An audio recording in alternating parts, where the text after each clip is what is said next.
나라 살림을 보여주는 관리 재정 수지가 7월까지 68조 원 적자를 기록했습니다.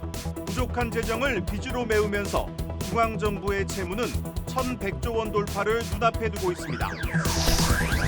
소비자들의 불안 속에 요소수 품귀 현상까지 나타나자 정부가 진화에 나섰습니다. 최대 5개월치 재고를 확보하고 있다며 요소수 대란은 없을 것이라고 단언했습니다. 각종 서류를 내지 않아도 실손보험금을 간편하게 받을 수 있도록 하는 보험업법 개정안이 국회 법사위 문턱을 넘지 못했습니다. 의료계의 강력한 반발 속에 또다시 무산될 위기를 맞았습니다. 서울 압구정 아파트 지구 재건축 밑그림에 해당하는 지구 단위 계획이 47년 만에 확정됐습니다. 최대 300% 용적률이 적용돼 최고 50층 높이로 재건축이 가능해졌습니다.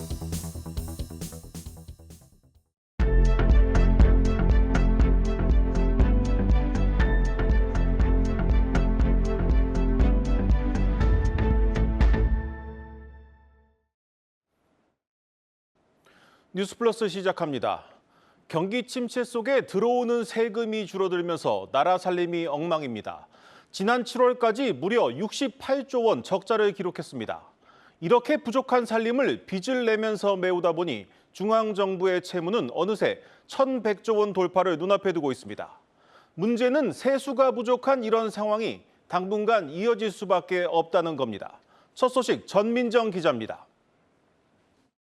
올해 들어 7월까지 정부가 걷어들인 세금은 217조 원. 지난해 이맘때와 비교해 43조 원 넘게 줄었습니다. 경기 부진으로 기업 실적이 악화되면서 법인세가 17조나 덜 거쳤고 부동산 거래 감소 등으로 소득 세수도 13조 가까이 줄어든 영향이 컸습니다. 세수가 주면서 나라 국가는 바닥을 드러내고 있습니다. 같은 기간 실질적인 나라 살림 상태를 보여주는 관리 재정 수지는 68조 원 적자를 냈는데 코로나19 대응 지출이 크게 줄어든 탓에 한 달 전보다 적자 규모는 다소 개선됐지만 정부의 올해 전체 적자 예상치를 이미 10조 원이나 넘긴 수치입니다. 이렇게 부족해진 재정을 빚으로 메우면서 국가 채무도 연간 전망치인 1,100조 원을 눈앞에 두고 있습니다.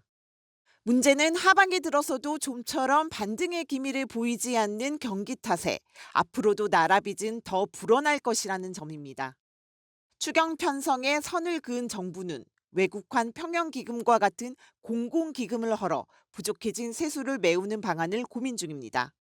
세수가 부족한 상황이 지속이 되고 있습니다. 그 부분은 수차례 말씀드린 대로 기금 여유 재원 등을 통해서 대응을 해 나갈 예정이고 하지만 경기 부진 속 증세 이외엔 뚜렷한 세입 확충 묘수가 보이지 않은 지금 상황에선 하루빨리 보다 근본적인 지출 구조 개혁 방안을 마련해야 한다는 목소리도 높습니다. 예산보다 재정 적자는 크게 확대될 가능성이 높죠. 코로나 이후에 우린 다이어트를 제대로 안 했어요. 증세 폭탄보다는 재정 지출 개혁이 결국은 거의 유일한 답안일 겁니다. 올해 60조 원에 달하는 역대급 세수 펑크가 예상되는 가운데 정부는 다음 주 세수 재추계 결과를 공개합니다. 한국경제TV 전민정입니다. 요소수 괴담이라는 말이 등장할 정도로 소비자들의 불안이 커지자 정부가 서둘러 진화에 나섰습니다. 국내에만 2달치가 넘는 재고가 있다며 제2의 요소수 대란은 없을 것이라고 단언했습니다. 고영욱 기자의 보도입니다. 요소수를 취급하는 서울 시내의 한 주유소입니다. 재고가 동나 주문했더니 보름 뒤에나 받을 수 있다는 답을 받았습니다. 10월 초부터 공급될 예정이라고 해요. 근데 지금 확실히 모르겠어요. 입고가 안 되고 있는 거죠. 즉시 들어와요. 또 다른 주유소도 사정은 마찬가지입니다. 금방 올 줄 알고 주문 하나 2, 3일에 올 줄 알았는데 한세기를 하셔서 그런 거 아닌가요? 어쨌든 전화번호 하나 정도는 이제 비상시로 알고 있었는데 전화는 아예 안 받으시네요. 정부와 정유화학업계는 소비자 불안 심리에 일부 가스유가 붙으면서 생긴 일시적 현상이라고 보고 있습니다. 중국이 실제 차량용 요소수 수출을 금지한 것은 아니기 때문입니다. 일부 품귀 현상마저도 시장 규모가 작은 페트병 형태의 요소수 공급에 한정된 일이라는 겁니다. 실제로 요소수를 취급하는 전국 3,100여 개 주유소 가운데 97%는 재고를 갖고 있습니다. 화물차가 주 고객인 벌크형 공급은 원활하게 이루어지고 있는 겁니다. 원재료인 차량용 요소는 국내 시장 전체적으로 70일 동안 쓸 수 있을 정도의 물량이 있습니다. 정부가 2년 전 요소수 대란 때와는 다르다고 자신하는 이유입니다. 국내 1위 요소수 기업 롯데정밀화학도 연말까지 생산할 수 있는 물량은 갖고 있습니다. 중동이나 동남아 국가에서 사오는 물량도 있는 만큼 생산 차질은 없을 것이란 설명입니다. 다만 중국에서 들여오는 요소 수입 물량이 최근 10에서 15% 줄었고 가격도 보통 때보다 2배가량 오른 것으로 알려졌습니다. 국내에서 차량용 요소수를 만들 때 쓰는 요소의 90%는 중국산입니다. 한국경제TV 고용기입니다. 각종 서류들을 내지 않아도 실손보험금을 간편하게 받을 수 있도록 하는 이 보험업법 개정안이 결국 국회 법사위 문턱을 넘지 못했습니다. 의료계의 강력한 반발 속에 다시 무산 위기를 맞고 있습니다. 이 소비자들의 편익은 또 뒷전으로 밀려났습니다. 장슬기 기자의 보도입니다.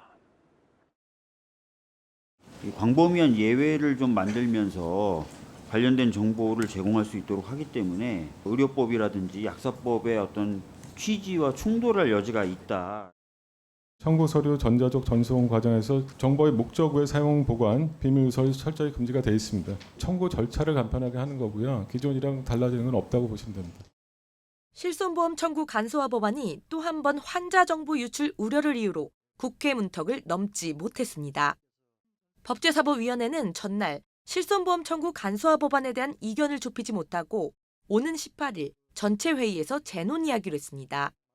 실손보험 청구 간소화법은 그간 가입자들이 보험사에 종이 형태로 제출했던 진료 영수증과 같은 서류를 전자화해 실손보험금을 간편하게 청구할 수 있도록 한 법안입니다. 실손보험금을 청구할 때 불필요한 과정들이 줄어 편의성을 높일 것으로 기대하고 있지만 전자화된 정보들이 축적돼 의료 수가에 영향을 미칠 수 있다는 이유로 의료업계가 여전히 반대하고 있습니다. 대한의사협회는 법사위 회의 당일 실손 간소화 법안은 오로지 보험사의 편의성만 보장하는 법안이라며 폐기를 주장하기도 했습니다. 하지만 실손보험의 경우 대다수의 국민들이 가입돼 있는데도 불구하고 복잡한 절차 때문에 청구하지 않은 보험금만 연간 3천억 원을 넘어섭니다. 이 같은 이유로 이미 대다수의 소비자 단체들은 법안 통과에 목소리를 높이고 있습니다. 금융소비자연맹과 소비자와 함께 등 연합을 구성한 소비자 단체들은 이날 성명서를 통해 실손보험 청구 간소화는 4천만 실손보험 가입자의 편익 제고와 권익 증진을 위한 대승적 차원에서만 바라봐야 한다며 법안 통과를 촉구했습니다. 여전히 양측의 의견이 팽팽히 대립되고 있는 만큼 오는 전체 회의에서도 전자화 전송에 대한 안전성 여부가 주요 논의 과제가 될 전망입니다. 한국경제TV 장슬기입니다. 서울의 대표적인 부촌 강남구 압구정동 일대 아파트가 50층짜리 초고층 건물 숲으로 뒤바뀔 전망입니다. 높이와 용도에 대한 규제를 푼 지구 단위 계획이 47년 만에 확정되면서 재건축을 위한 밑그림이 완성됐습니다. 양현주 기자의 보도입니다. 국내 최고 부촌으로 꼽히는 압구정 일대 아파트가 50층 이상 초고층 건물로 탈바꿈합니다. 지난 1976년 압구정 아파트 지구로 지정된 지 47년 만에 지구 단위 계획으로 전환된 겁니다. 기존 아파트 지구의 경우 하나의 용지에 하나의 용도만 도입한다는 원칙상 주거지역과 상가가 혼합된 주상복합 건축도 불가능했습니다. 하지만 이번 지구 단위 계획 전환을 통해 건축물 용도와 밀도, 높이 규제 등이 대폭 완화됩니다. 압구정 1에서 6구역 모두 최대 용적률 300%가 적용되는 건데 신속통합기획으로 이미 재건축이 확정된 2에서 5구역뿐만 아니라 1구역과 6구역도 50층 이상의 건물이 들어설 수 있게 되는 겁니다. 특히 기존 아파트 지구 내 상업시설만 지을 수 있던 곳에도 아파트를 지을 수 있도록 허용해 대규모 주택단지가 조성될 수 있도록 했습니다. 서울시는 다만 주거용 건물을 올릴 때 발생하는 개발 이익을 고려해 5에서 10%가량의 공공기여를 내도록 했습니다. 또 6구역 동측에 위치한 잔여지의 경우 기존에 허용되지 않았던 상업시설을 지을 수 있도록 허가했습니다. 계획대로 압구정 1에서 6구역 재건축이 모두 완료되면 강남 한복판에 14,000여 가구에 달하는 미니 신도시가 조성됩니다. 재건축 사업이 속도를 내면서 압구정동 집값은 꾸준히 상승하고 있습니다. 서울의 아파트 가격이 전반적으로 오르고 있는 상황에서 압구정 같은 정비사업체에서는 재건축에 필요한 절차나 요건들이 하나하나 구체화되고 진행해질수록 그런 부분들이 전반적인 가격에 반영될 수밖에 없습니다. 서울시는 앞으로 주민 재열람 공고를 거쳐 하반기 압구정지구 지구단위 계획을 최종 결정할 방침입니다. 한국경제TV 양현주입니다. 네, 마켓플러스입니다. 오늘의 첫 번째 이슈는 초전도체라는 제목으로 준비했습니다. 참 이 변동성이 큰 테마입니다. 이 초전도체 관련주가 오늘 다시 급부상했습니다. 자, 오늘 증시 한번 살펴보겠습니다. 이 서남은 상한가를 기록했고요. 또 덕성, 신성, 델타테크 이런 관련주들도 오랜만에 상승 마감했습니다. 자, 일각에선 정부가 하이퍼튜브와 관련해서 이 예비성 타당 조사를 앞두고 있다, 이런 소식이 전해지면서 아무래도 이 초전도선제를 공급하고 있는 이 서남이 주목받았다, 이런 분석도 나오고 있는데요. 하지만 이날 이 국내 연구진이 발견한 LK99와 관련해선 이 부정적인 소식이 전해졌습니다. 자, 이 초전도체 검증위원회는 오늘 5차 브리핑을 진행했는데, 자, 이 검증위원회는 연구기관별로 이 재현 실험을 진행했는데, 자, 초전도성을 확인한 사례는 없었다. 그러면서 재현 실험은 이달 말까지 진행할 예정이다, 이렇게 밝혔습니다. 자, 아무래도 최근 테마주들의 변동성이 큰 장세가 이어지는 만큼 신중한 투자가 필요해 보입니다. 두 번째 소식 전해드리겠습니다. 두 번째 소식은 오랜만에 게임주 관련 소식으로 준비를 했습니다. 바로 이 80점도 잘한 건데 라는 제목으로 준비를 했습니다. 자, 오늘 네오위즈의 주가가 급락했습니다. 자, 이 네오위즈의 기대 신작 피해 거짓의 평점이 기대치에 미치지 못했기 때문이다, 이런 풀이가 나오는데요. 자, 이 메타크리틱이라는 평가 집계 기관이 있습니다. 여기서 피해 거짓에 대해서 82점의 점수를 매겼습니다. 자, 결코 낮은 점수는 아닌데 워낙 기대치가 높았기 때문에 이 실망도 컸던 것으로 보입니다. 자, 김진구 키움증권 연구원은 이 기존 출시작들과의 유사성 이 부분들이 이 평점에 압력을 준 것으로 관측된다. 그러면서 종합 결과치는 사전 주문을 끌어내기엔 다소 애매하다, 이렇게 밝혔습니다. 하지만 이 평점이 판매량과 정비례하는 건 아닙니다. 이 더 낮은 평점을 받고도 이 높은 판매고를 기록한 사례들도 충분히 많기 때문입니다. 한편 피해 거짓 다음 주 화요일에 이 글로벌 정식 출시를 앞두고 있으니까요. 이 실제 흥행 결과는 더욱 지켜봐야겠습니다. 네, 마지막 소식 전해드리겠습니다. 마지막 소식은 지금부터 차근차근 준비하시면 좋겠는 이 업권 소식으로 준비를 했습니다. 제목도 슬슬 준비하셔야죠, 이런 제목으로 준비를 했는데요. 이 찬바람 불 때 생각나는 생우동 아니고요. 이 배당주 소식으로 준비를 했습니다. 자, 최근 일부 테마주를 중심으로 급등락이 이어지고 있는 장세가 계속되고 있습니다. 이 가운데 비교적 안정적인 투자처 찾고 있는 투자자분들도 많으실 텐데요. 바로 이 배당철이 다가오는 지금 이 금융주를 들여다보시는 것도 좋은 생각이 될 수 있겠다, 이런 목소리가 나오고 있습니다. 자, 이 배당락일이 가까워지고 있으면서 이 발빠른 투자자분들 벌써 이 자리를 선점하고 있습니다. 보시면 이달 들어서 이 4대 금융지주의 주가 조금씩 상승하고 있습니다. 이 예상 배당 수익률도 6.2%에 달하는데요. 자, 이 증권가에서도 금융업권에 대해서 긍정적인 평가 내놓고 있습니다. 자, 특히 대신증권은 금융주 가운데에서 각각 업권별로 4대 토픽을 제시했습니다. 자, 금융지주는 KB금융, 또 카카오뱅크, DB손해보험, 키움증권 이렇게를 최선호주로 제시한 건데요. 자, 이 박혜진 연구원은 은행주는 어느 때보다 높은 배당률을 보일 것이다. 그러면서 보험사 그리고 증권사도 이 배당 성향을 충분히 상향할 것으로 보인다, 이렇게 밝혔습니다. 이 점들 참고하셔서 향후 투자에 더해서 잘 보시기 바랍니다. 지금까지 마켓플러스 전해드렸습니다.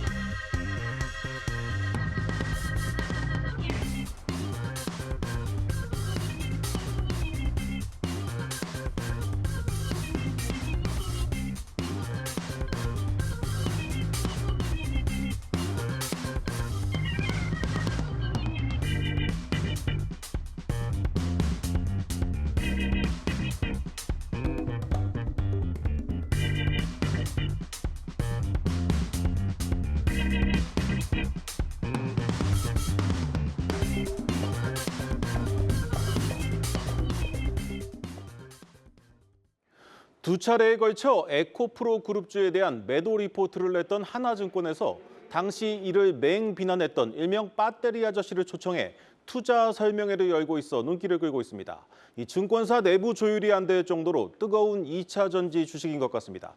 현장에 나가 있는 취재 기자 연결해 보겠습니다. 최민정 기자. 네, 저는 2차 전지 투자 설명회가 진행 중인 하나증권 본사에 나와 있습니다. 네, 먼저 오늘 투자 설명회 분위기는 어떻습니까? 네, 하나증권에서 진행된 2차 전지 투자 강연회에는 약 400여 명의 투자자들이 모였는데요. 2차 전지에 대한 개인 투자자들의 관심을 확인해 볼 수 있었습니다. 참석한 투자자들은 2차 전지의 전망, 또 유망 종목, 중국 배터리 문제 등에 대한 궁금증을 풀고 싶다고 전했는데요. 특히 최근 2차 전지주의 급락세가 연출되면서 불안함을 느끼고 있다는 투자자도 만나볼 수 있었습니다. 네, 하나증권은 지난달에도 다시 에코프로 주식을 팔라는 이 매도 보고서를 내지 않았습니까? 그런데 이를 두고 원색적인 비난을 했던 이 박순혁 씨를 초청해 2차 전지 투자 설명회를 연다는 게 언뜻 이해가 가지 않습니다. 왜 이런 상황이 벌어진 겁니까? 네, 실제 에코프로에 대해 첫 매도 리포트를 냈던 하나증권 연구원은 최근까지도 같은 의견을 유지하고 있는데요. 박 작가는 오늘 설명회에서도 에코프로의 영업이익은 11배 오르는 동안 주가는 8배밖에 오르지 않았다며 K2차 전지의 흐름은 계속해서 이어갈 것이다 이렇게 내다봤습니다. 기존 강세 입장을 굽히지 않은 건데요. 본사 담당 애널리스트의 매도 의견에도 불구하고 박 작가를 초빙한 건 신규 투자자 유치가 1차 목적인 것 같습니다. 설명회에 참석하기 위해서 투자자들은 하나증권의 계좌를 새로 개설해야 하고 또 소수점 거래를 해야 되기 때문입니다. 실제로 현장에서 계좌를 개설하는 투자자들도 만날 수 있었습니다. 일부 투자자들은 이번 강연회를 위해 일부러 하나증권 계좌를 개설했다고 전하기도 했는데요. 또 2-3달 뒤에 계좌를 해지하면 된다 이런 내용법까지 서로 공유한 것으로 확인됐습니다. 하나증권 본사는 강사를 섭외하는 과정에 자신들은 관여하지 않았다 이렇게 선을 그었습니다. 최근 2차 전지 관련주들의 방향성이 잃고 또 2차 전지 관련주가 변동성이 커지고 있는 가운데 증권사의 일관되지 않은 태도에 결국 최종 판단은 투자자들의 몫으로 남게 됐습니다. 지금까지 하나증권 여의도 본사에서 전해드렸습니다. 삼양식품이 삼양라면 출시 60주년을 맞아 그룹과 지주사의 이름을 삼양 라운드 스퀘어로 바꿨습니다. 불닭 신화를 넘어서 과학과 문화를 용합한 신사업을 펼치겠다는 뜻을 담았습니다. 오너 3세인 전병우 본부장이 핵심적인 역할을 할 것으로 보이는데 무리한 사업 확장으로 회사를 위기에 빠뜨렸던 아버지의 실패를 넘어설 수 있을지 궁금해집니다. 유호성 기자의 보도입니다. 삼양 라운드 스퀘어로 사명을 변경한 삼양식품그룹이 사업 포트폴리오 다각화에 나섭니다. 단순한 음식이던 불닭볶음면이 불닭 챌린지 같은 하나의 놀이문화로 자리 잡은 것처럼 앞으로는 과학과 문화를 융합해 그룹이 한 단계 더 도약할 길을 찾겠다는 겁니다.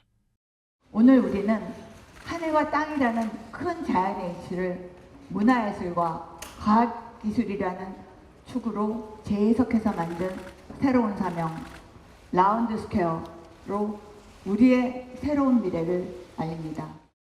삼양식품은 불닭볶음면 히트로 매출 증가세가 가파르고 올해 첫 매출 1조 돌파가 확실시됩니다. 그럼에도 선제적 사업 다각화에 나서는 것은 라면에 편중된 수익 구조를 타개하기 위한 것으로 풀이됩니다. 삼양식품 전체 매출에서 라면이 차지하는 비중은 90%가 넘고 이 가운데 불닭 브랜드 비중이 70%에 이릅니다. 지금은 잘 나가고 있지만 지나친 매출 쏠림은 예상치 못한 대외 변수에 취약할 수 있습니다. 실제 삼양식품은 과거 삼양라면 하나에 의존했던 시절 우지파동의 아픔을 겪었습니다. 당시 공업용 소기름을 라면에 썼다는 이유로 점유율 1위였던 삼양라면의 시장 점유율은 곤두박질 쳤고 문제가 없다는 결론이 나온 뒤에도 회복할 수 없는 격차가 벌어졌습니다. 사업 다각화의 키는 오너 3세인 전병우 삼양 라운드 스퀘어 전략기획본부장이 쥐게 될 것으로 관측됩니다. 공식 석상에 처음 모습을 드러낸 전 본부장은 음식을 통해 건강을 관리하는 컨셉의 푸드케어와 음식과 콘텐츠를 접목한 이터테인먼트 사업을 강화한다는 구상을 내놨습니다. 사람들은 음식을 통해 일상의 스트레스를 해소하고 싶어하고 또 언제 앓게 될지 모르는 질병을 예방하고 싶어합니다. 삼양 라운드 스퀘어는 이런 기대에 부응하는 것을 넘어 과학기술과 문화예술 이 두 축을 바탕으로 식품의 새로운 패러다임을 열어 소비자의 삶을 더 건강하고 더 즐겁게 만들어가고자 합니다. 삼양식품으로선 사업 다각화는 미완의 과제입니다. 앞서 전인장 전 회장은 2010년 회사를 맡은 이래 외식 사업 확대에 대대적으로 나섰지만 오히려 실적이 뒷걸음질치며 무리한 사업 확장으로 회사 성장을 저해했다는 평가를 받은 바 있습니다. 한국경제TV 유호성입니다. 전기차 시대와 함께 글로벌 선도 기업으로 변모한 현대차가 또다시 새로운 길을 열고 있습니다. 첫 전용 전기차 아이오닉5와 첫 고성능 브랜드 N이 합쳐진 상징적인 모델 아이오닉5N을 내놓고 고성능 전기차 시장에 첫 발을 내디뎠습니다. 그동안 갈고 닦은 전동화 기술력을 총망라한 차입니다. 이서우 기자입니다.